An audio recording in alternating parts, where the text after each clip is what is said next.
Oh, you who believe, give charity for the pleasure of Allah,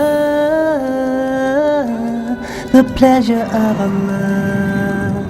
Oh, you who believe, read the Quran every night of Ramadan, night of Ramadan. Welcome, O Ramadan. It is Ramadan. It is Ramadan.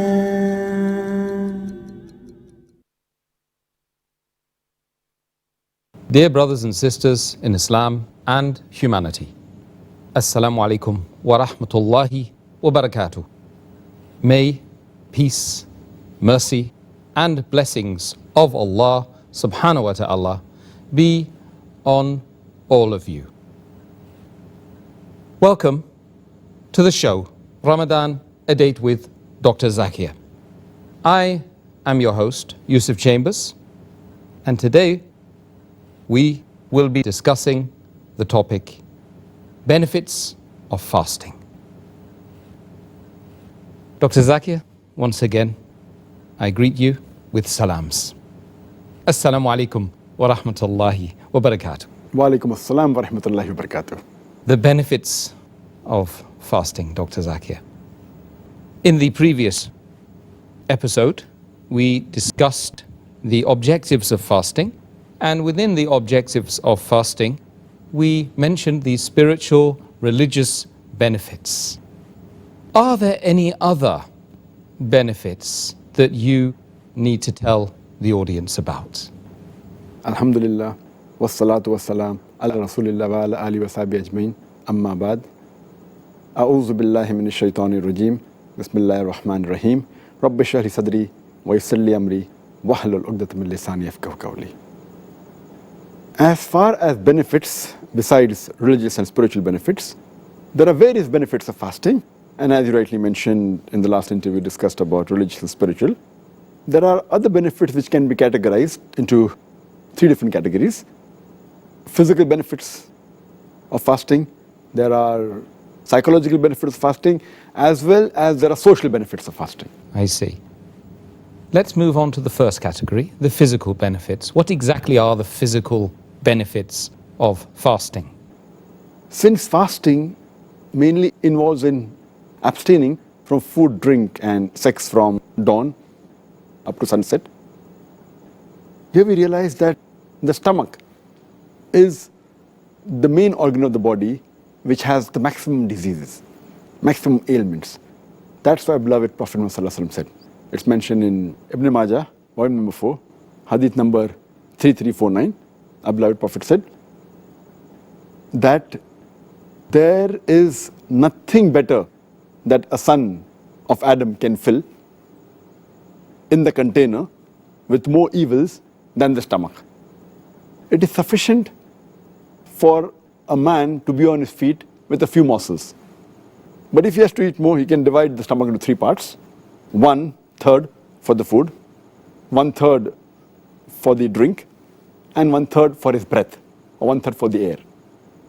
So what we realize that the maximum diseases originate in the stomach because it's house for bacteria. And the food that we eat, it enters the stomach. From the stomach, it gets digested, goes into the intestinal tract. Then the food nutrients enter the bloodstream and then goes to almost all the different organs of the body. And we realize that the stomach is working continuously throughout the life. It never gets any rest. When we fast, this stomach, which is a very delicate organ, though it's very delicate, it is a very complicated organ. It's delicate, at the same time it's very important. It keeps on working throughout the day. This organ, while we fast, when no food enters for several hours, it gets rest. And the toxins that are there in the body, they are removed, they are purged out. So fasting is a very good way that physically it's beneficial for the body, it removes all the toxins, and it helps in various diseases. What about the psychological impacts upon the human psyche? regarding fasting. I think that's very important.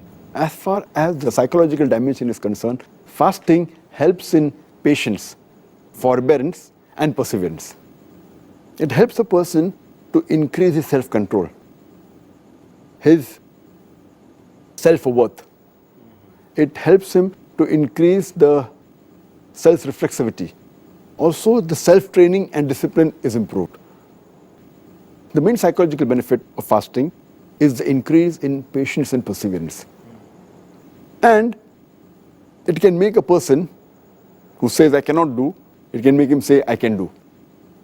And fasting helps in the conditioning of the heart, body, mind, and soul. It improves the overall dimension of the human being. And fasting is a sort of training. It even helps in behavioral change. And changing a behavior is very difficult. A person who's used to a particular behavior, to change a person's behavior is very difficult. It is, as we say, that the best type of jihad is jihad fil nafs. That is, striving against your own soul. So to change the habits is one of the things which is most difficult, which fasting can do. And since jihad, that is going in the battlefield, is of utmost importance when required, if you cannot do jihad, if you cannot strive against your own soul, how can you strive against the enemy? So therefore, fasting helps in that dimension. That's the reason fasting was made fard before jihad. Fasting was made fard 15 years after Prophethood, in the 2nd Hijri. And next year, 1 year later, jihad was made fard. So Allah subhanahu wa ta'ala first wanted to train and make the Muslims fit psychologically with the help of fasting. And then the qital part was made first, so psychologically it's very helpful. And normally, a human being, he eats 3 meals in a day. In a week, about 21 meals. Now that is changed, that behavioral pattern of eating is changed to 2 meals, light meal late in the evening, or early night, and before dawn. So the whole pattern is changed, and this helps in various psychological aspects, the training. And today psychology they tell us that if you can control your hunger, you can control almost all your desires. Actually, from the psychological aspect, myself, just to add something there, it was the fasting in the last week and a half of Ramadan which changed it for me. It changed my mind totally. Alhamdulillah. And that's what actually led me to taking the Shahada. Alhamdulillah. Basically. So, Alhamdulillah. That's why I mentioned the psychological aspect, very important. On to the next question regarding the social impact of fasting. Are there any specific areas that you can shed light on for us today? As far as the social impact is concerned, in fasting, the person realizes about the other human beings who are poor, who don't have food, who don't have shelter. And it makes us realize that how does it feel when a person is hungry? Many of us who are rich, who have no problem of eating food, when we fast, we realize how does it feel when a person is hungry. So our love and our care for the poor people increases. And furthermore, even we realize the bounties of Allah subhanahu wa ta'ala. How many times do we really thank Allah subhanahu wa ta'ala for the food He has given us, for the water? Imagine the air that we get, that we breathe. How many times do we thank Allah for that? So the food, the water which Allah provides us, the rich people hardly their mind goes towards it, but while fasting they realize that. It helps them to care for the poor people. It also helps them in being generous with the other human beings, in sharing with other human beings. It also helps in forgiving other people's fault. So fasting helps the society in various ways. And furthermore, our beloved Prophet Muhammad said, it's mentioned in Sahih al-Jami, volume number 1, hadith number 896, the beloved Prophet said that if you have mercy on those on the earth, then those who are in the heaven, they will have mercy on you. That means if you are merciful to the other human beings, Allah subhanahu wa ta'ala will have mercy on you. So this fasting, it helps us in building the society better. It helps us in being generous, helps us in being loving, in caring with the other human beings. And besides, not only the poor people, it helps us in being good with all the human beings. It helps us in being good with the family, helps us in being good with society. And many a time, we don't realize that we don't give enough time to our family, especially in the Western world. At least in fasting, you're with your family twice. And people make it a point that in fasting, at least they should do the suhoor with the family and at least break the fast with the family. So at least they are with the family twice in the day. So the bonding in the family increases. The family get together, the parents get more closer to children, especially in the Western world where this is neglected. As far as the society is concerned, it is very helpful in getting the society together. We many a time go to our neighbors. During iftar, we call our friends, call our neighbors. And the beloved Prophet Muhammad said, it's mentioned in Sahih Muslim, volume number 3, hadith number 5379. The Prophet said, whenever you're invited, do not refuse. So people invite each other during iftar, during the month of Ramadan. So it helps in getting the human beings closer to one another, whether it be the neighbors, whether it be the society at large. And it's also a very good time for self-improvement as well as doing islah and dawah.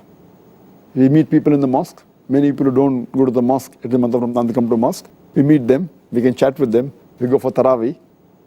And this is the time we can do islah. We can do dawah to the non-Muslim. And as you rightly said, Ramadan was the month, the time we changed your heart. And Allah gave you hidayah. This is very important. And that's why the beloved Prophet ﷺ said, mentioned in Sunan Tirmidhi, hadith number 1924, that Allah bestows His mercy on those who themselves show mercy to others.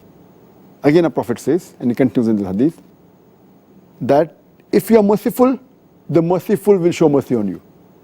And he further says that if you show mercy to those on earth, those in the heaven will show mercy to you. So, fasting helps in building up the society and getting people closer to one another.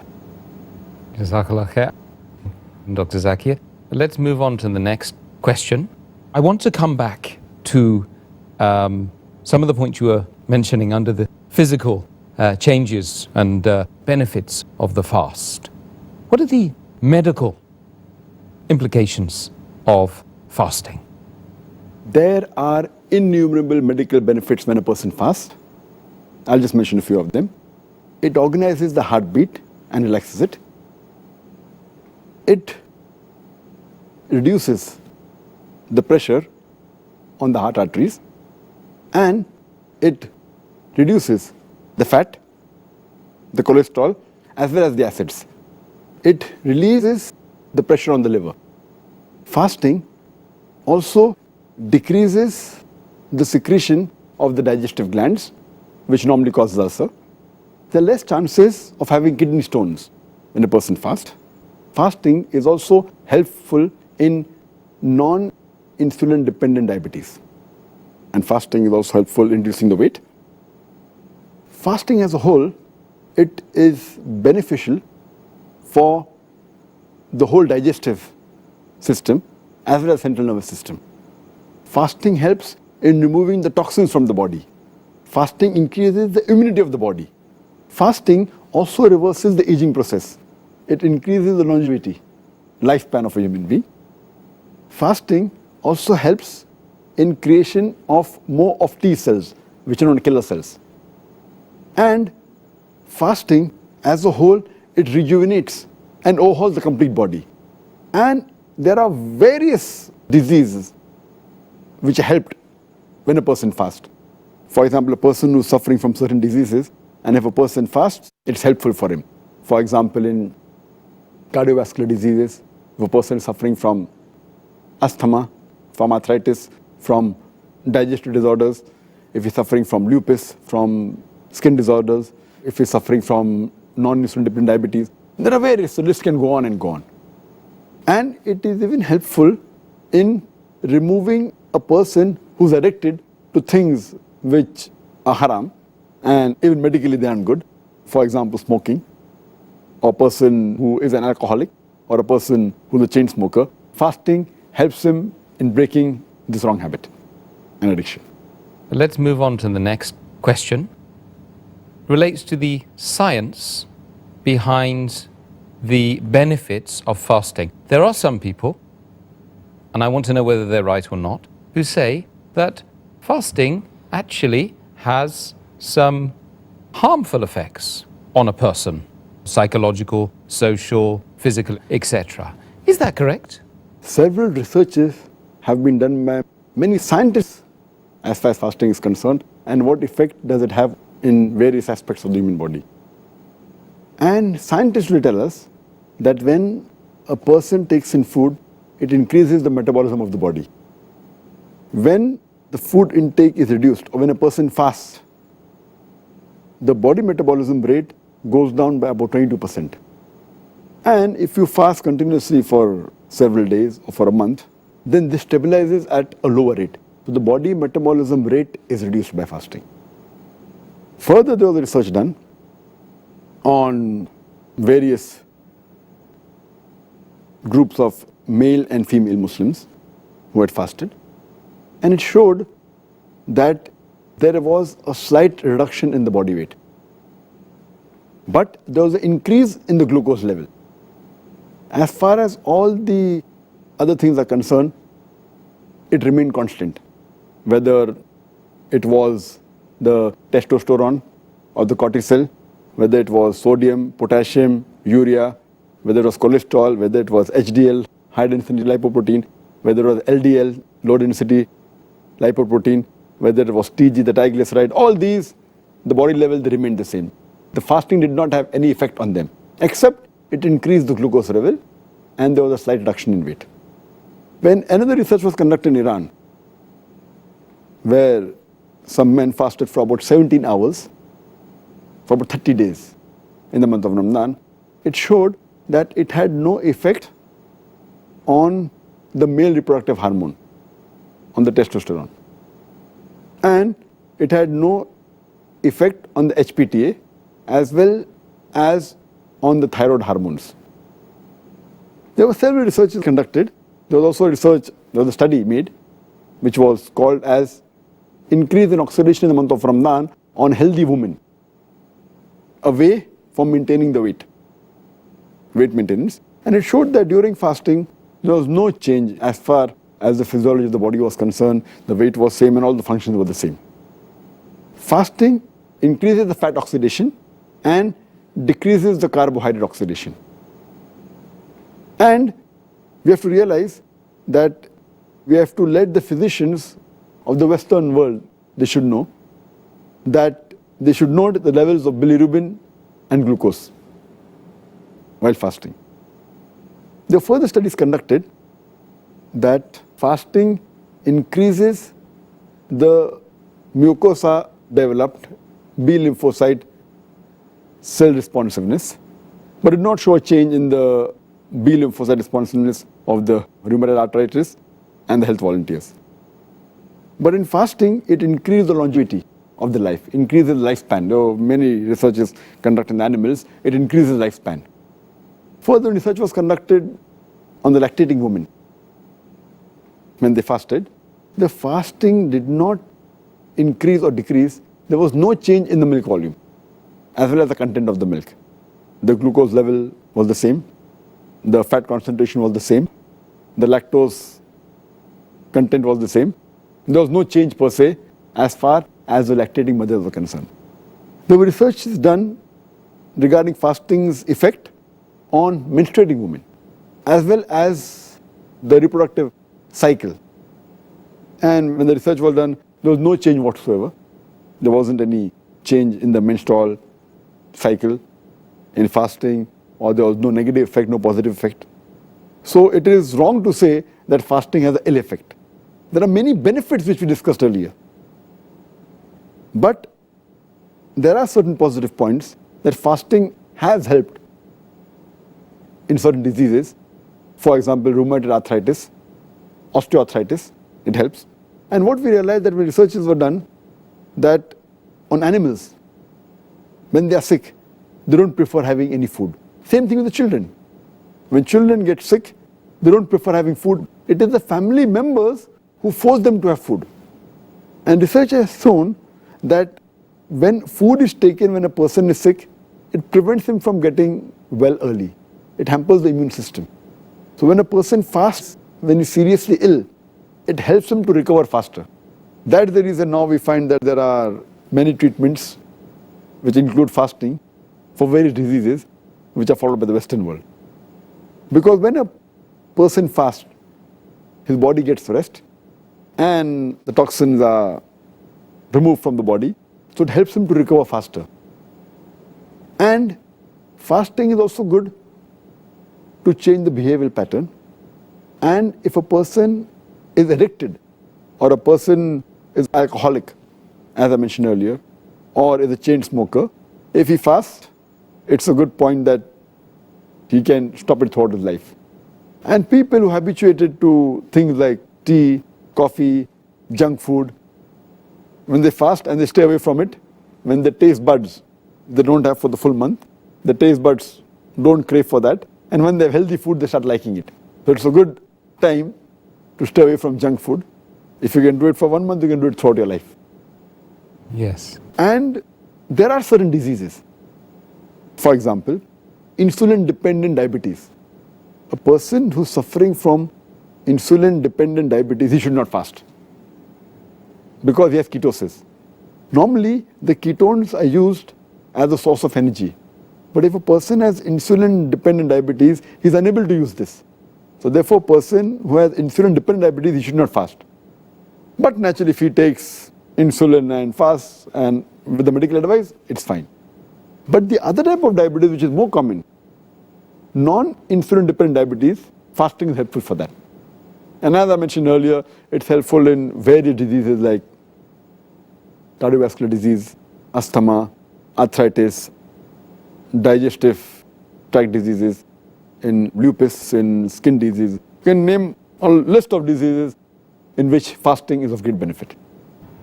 I think it would be really interesting to know, I mean, this research, has it been done by Muslims or non-Muslims?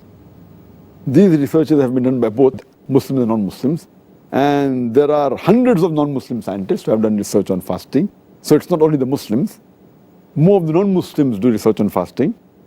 But there are even Muslims. For example, if you read the book Fasting, A Way of Life by Alan Cott, he writes that fasting is altogether, it gives rest to the digestive tract as well as the central nervous system for the whole body. And he's a non-Muslim. There was a research done by an Indian doctor by the name of Dr. Shanti Rangwani, and she says that when a person fasts, there is no intake of food. So the toxins are created by the food that you eat. So no new toxin is created. And whatever toxin is there present in the body from before, it gets excreted from the body. So fasting is a very good method of excreting all the toxins from the body, and it purifies the body system.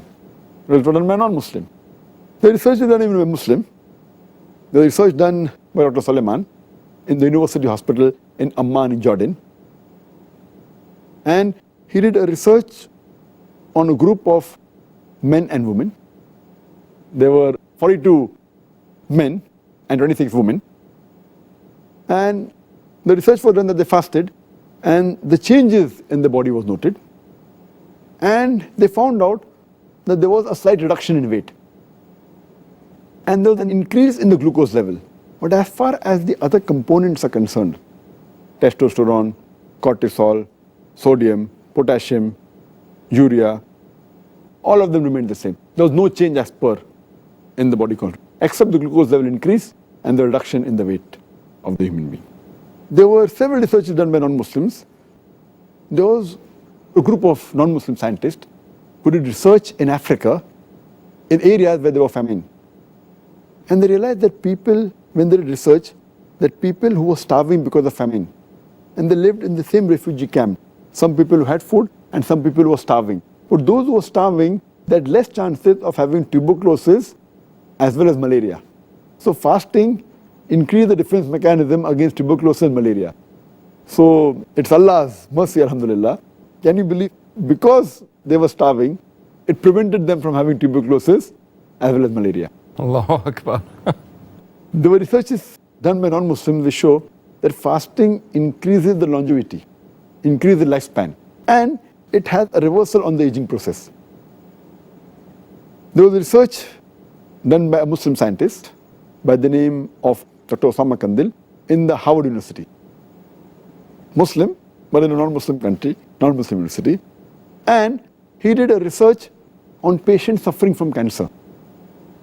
And he tried to find out what way do the cells function, especially the killer cells, which attack the cancer cells. And he did a counting just before they started fasting.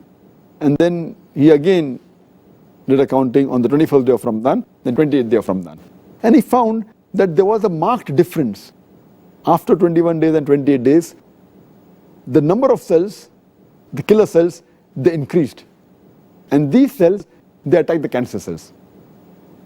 And it shows that even the immunity increased. The defense mechanism of the human being, because of fasting, it increased. And there was another research again done in the same patients, and it found out that the T cells, which are normally required for the defense immunity of the human being, they increased to a great level.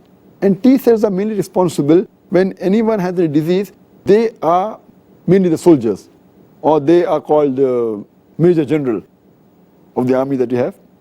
They are the T cells, and they go and they see to it, any disease is there, it goes and try and destroy the disease. And AIDS is the disease which mainly attacks these T cells. Therefore, it's known as acquired immune deficiency syndrome. So when you fast, these cells increase and the immunity of the human beings increase. I would like to mention one more research done by a European non-Muslim by the name of Dr. Jeffrey. And what he says that fasting is not only done by human beings. Fasting is even done by the animals and the plants. And he gives the example, the animals that live in cold countries, during heavy snowfalls, they stay separately and they don't eat and they go in hibernation. And there are examples of animals like frog, which go in hibernation. And here they don't eat, they fast. And he gives the example in his book that even the trees in winter, when they don't get water, they're fasting. But the moment later when spring comes, you find that the tree is filled up with colorful leaves, with flowers, with fruits. And he suggested that every human being, every year, should at least fast for 40 days. And we know that it's farz for every Muslim to fast in the month of Ramadan. That's approximately 30 days. And further, if you keep the 6 days of fasting in Shawwal, that makes it 36 days.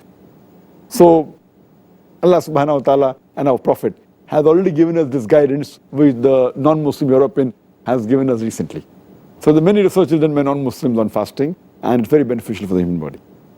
Dr. Zakir, most of the research that you've mentioned, I suspect a lot of the other research we haven't had time to mention today, was done relatively recently. Was this knowledge, this scientific knowledge, available for the Muslims in history? As far as the earlier Muslims are concerned, some of the facts were known, some were not known, not in the same way as we have come to know by research today. And I'll give you the reason why later. Now the main question is concerned that were they aware about these aspects of fasting? In a different way, may not be in the same way as we know today. That reminds me, I read a book by Maulana Abul Hasan Nadwi, Arkanul Arba, where Maulana Abul Hasan Nadwi, he writes in his book, Arkanul Arba, and he gives incidents at the time of Khalifa Harun Rashid. And there he gives a dialogue between the Christian physician of Khalifa Harun Rashid and a Muslim by the name of Ali bin Hussein bin Waqid. And this Christian physician of Khalifa Harun Rashid, he says that the Quran is considered to be a book of sciences. And we know there are two types of sciences. science of the body, science of the soul. So what does your Quran speak about medical science? So Ali bin Hussein bin Waqid, he said that Allah subhanahu wa ta'ala, in half a verse of the Quran, He combines both these sciences. When He says in Surah Araf, chapter number 7, verse number 31, eat and drink, but do not waste in excess. For Allah subhanahu wa ta'ala likes not the people who waste. Then the Christian scientist says, but what did your Prophet Muhammad sallallahu alaihi wasallam say about medicine? So he said that he's mentioned that the stomach is the main house of diseases, and prevention is the best thing for ailment. And prevention is better than cure. And as I mentioned, our beloved Prophet Muhammad sallallahu alaihi wasallam said, it's mentioned in Ibn Majah, volume number 4, hadith number 3349. The Prophet said, the son of Adam does not fill a vessel more worse, more evil than the stomach. A few morsels are sufficient to keep him on his feet. If he has to eat more, 1/3 of the stomach can be of food, 1/3 drink, and 1/3 should be for his breath. So then, that Christian physician said, that means when you had the guidance of your Allah and Prophet Muhammad, we did not require Jalinus. Jalinus, he was a very famous non-Muslim physician of that time. So what the Prophet and Allah say is a telegraphic message, which we have done research today. But the Prophet also already has given in a nutshell the message before. And in that same book, Arkanul Arba, Maulana Abul Hasan Nadwi, he mentions and he gives the example of another non-Muslim scientist who's an American. He says that every human being, whether poor or rich, he should fast for some days every year. It will keep him healthy. And then he says that Islam is the best religion, which has made it compulsory on his followers to fast. And he said that Prophet Muhammad, peace be upon him, was the best physician who has prescribed fasting. And he said that there's no better healthy way than fasting, and after that Taraweeh, in which you have to do some exercise, according to him, which helps in digestion. So if you realize that the non-Muslims appreciated the religion of Islam after doing research. Though many of the Muslims are aware about the medical benefits of fasting, but we Muslims, we don't fast for these medical benefits. We fast for sake of Allah subhanahu wa ta'ala, for the pleasure of Allah subhanahu wa ta'ala. We don't fast for the medical benefits. These medical benefits are ancillary. Yeah. Or they may be maybe sweet dishes, maybe the dessert. Our main biryani, our main meal course is for pleasure of Allah subhanahu wa ta'ala, which we discussed in the objective of fasting. We don't fast for medical benefits. Even if these medical benefits were not there, we Muslim would have fasted for Allah subhanahu wa ta'ala. But as whatever we do for Allah subhanahu wa ta'ala, Allah gives us back in return. So all the acts that we do, it actually benefits us in various ways in this world as well as in the akhirah. But we Muslims don't fast for these medical benefits. These are just bonuses that we get, irrespective of whether we get or not, yet would fast for the sake of Allah subhanahu wa ta'ala. Yeah, that's good. So when you listen to the commandments of Allah subhanahu wa ta'ala and Rasulullah sallallahu alayhi wa sallam, look at his life and implement those things, immediately you get some benefit in this world. Subhanallah. Dr. Zakir, may Allah give us great benefits through the fasting. We've discussed so many benefits. There's so many to discuss, Dr. Zakir. I think we could have 3 programs on this, just on this subject alone. But alas, we can't spend that much more time in the interview stage because it's come to an end. And we need now to take some questions from the audience, from the people watching Peace TV. So let's move on now. The first question we have from one of our viewers is, many Muslims fast during the day but overeat in the night time during the month of Ramadan. Many eat more food in the month of Ramadan during the nights than they do during non-Ramadan time. will they be in a position to derive the medical benefits that the person who doesn't eat too much will get? As far as deriving the medical benefits, those people who overeat in the night, and we know there are many Muslims, unfortunately, who eat a lot during iftar, they eat in excess, and many of them keep on eating most part of the night and then they fast. This is against the commandment of Allah subhanahu wa ta'ala. Allah says in Surah Araf, chapter number 7, verse number 31, eat and drink, but waste not by excess. Allah subhanahu wa ta'ala does not like the wasters. Here we know people buy food, they have iftar parties where they make a variety of dishes, it goes in waste and a loss of lot of money which can benefit the poor people. Surely this is not the way of Islam. And as I mentioned earlier, beloved Prophet Muhammad, it's mentioned in the hadith of Ibn Majah, volume number 4, hadith number 3349, that the son of Adam does not fill a vessel more worse than the stomach. Few morsels are sufficient to keep him on his feet. If he wants to eat more, you should divide the stomach in 3 parts, 1/3 for food, 1/3 for drink, and 1/3 for his breath, or 1/3 for air. Based on this, but natural overeating is against the sunnah, against the commandment of Allah subhanahu wa ta'ala, and even he will not get the benefit of fasting. Fasting means a person abstains from food and then has normal, doesn't overeat. So most of the benefits that are mentioned in the medical benefits, most of them he will not get. Some he may get. Sometimes if he overeats excessively, it may cause a damage to health. It's like, I gave the example in the last episode, person eats, then he puts his finger in the throat and vomits out. So the food he eats will not make him healthy. So here the fasting will not benefit if he overeats. It goes against the principle of fasting. Good. I think that's a very concise answer, and that's what we need. There's lots of questions to get through, Dr. Zakir. Second question from one of our viewers again.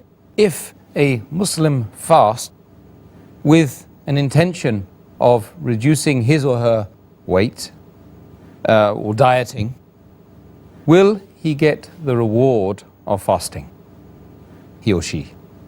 If you're talking about reward in general, Islamic, they're talking about Jannah, forgiveness, etc. Our beloved Prophet said in Sunan Tirmidhi, book of fasting, hadith number 2331, that there's no fast for a person who does not intend to fast the night before.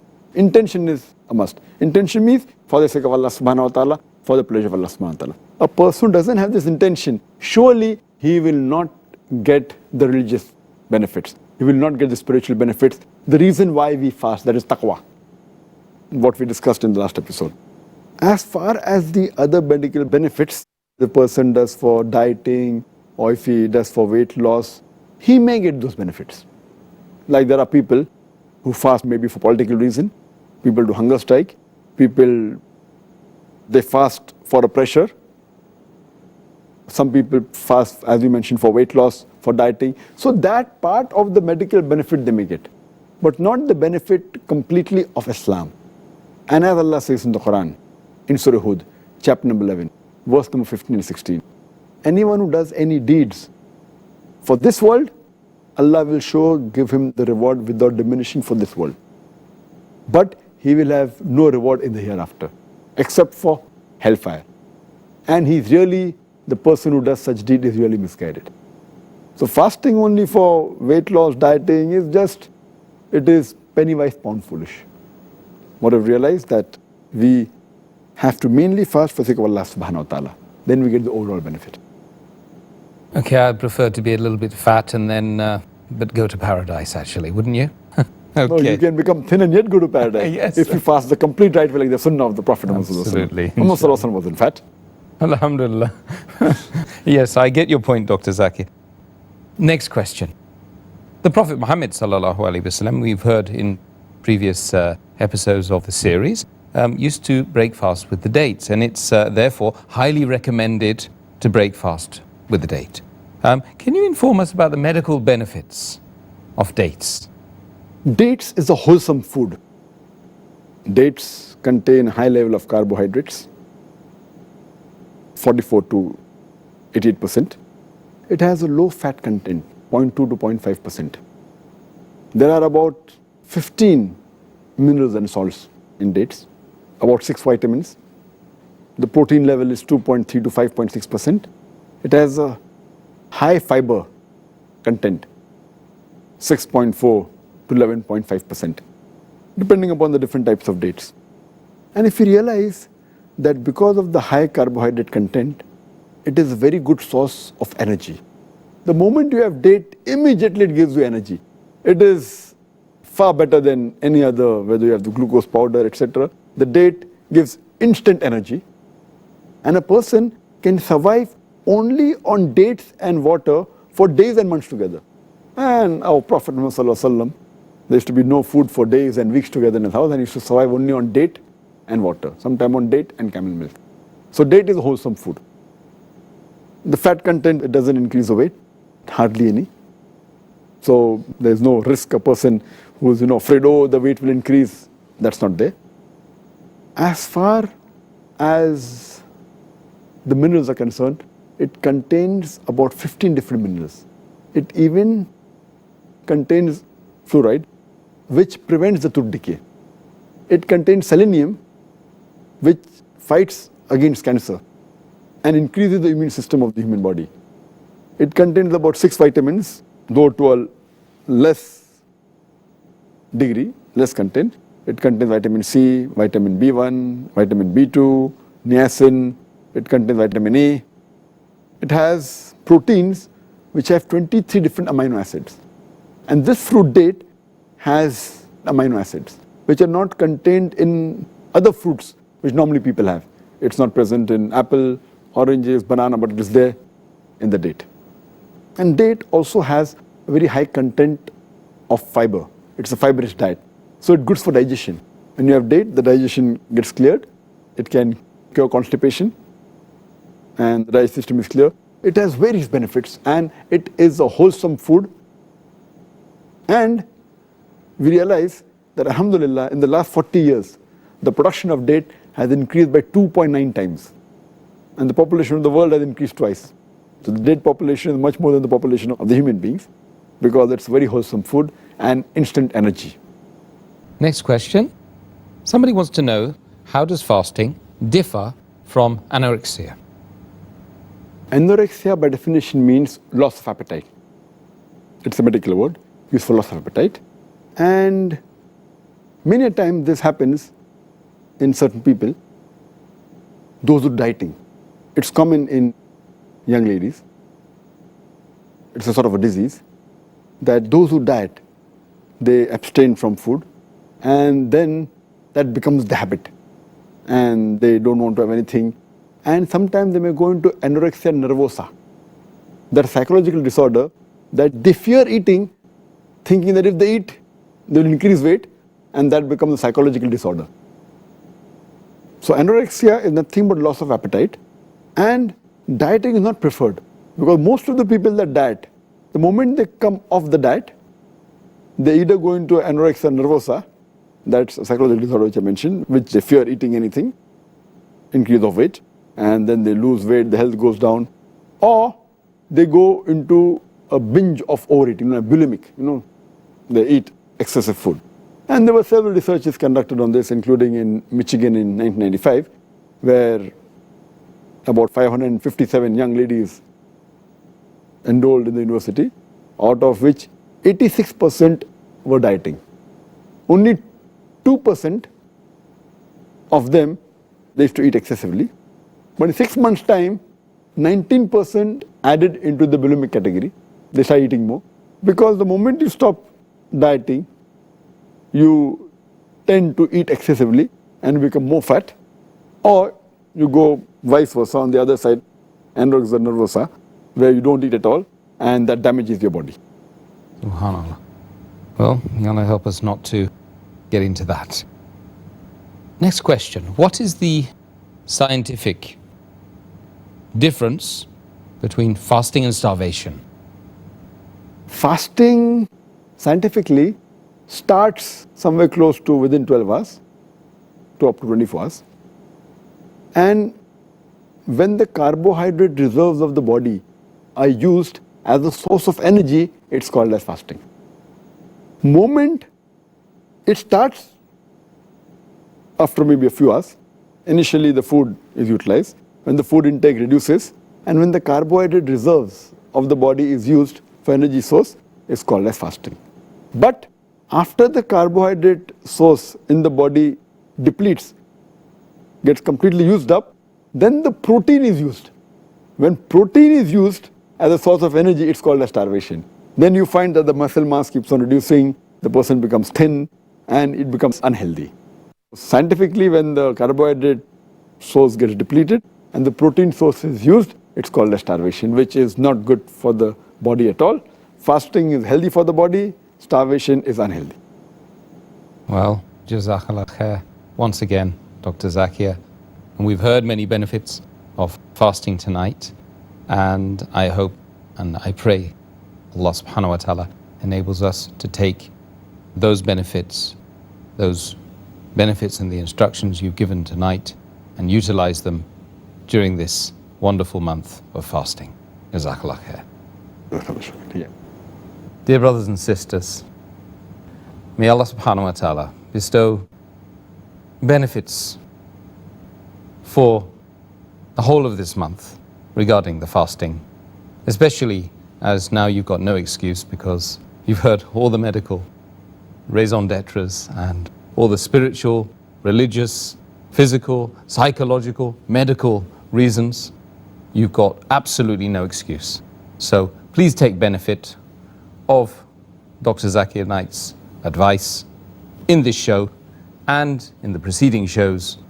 And we will join you same time tomorrow when we will be discussing Ramadan, the month of repentance. Assalamu alaikum wa rahmatullahi wa barakatuh. حافظين ذاكرين قانتين خاشعين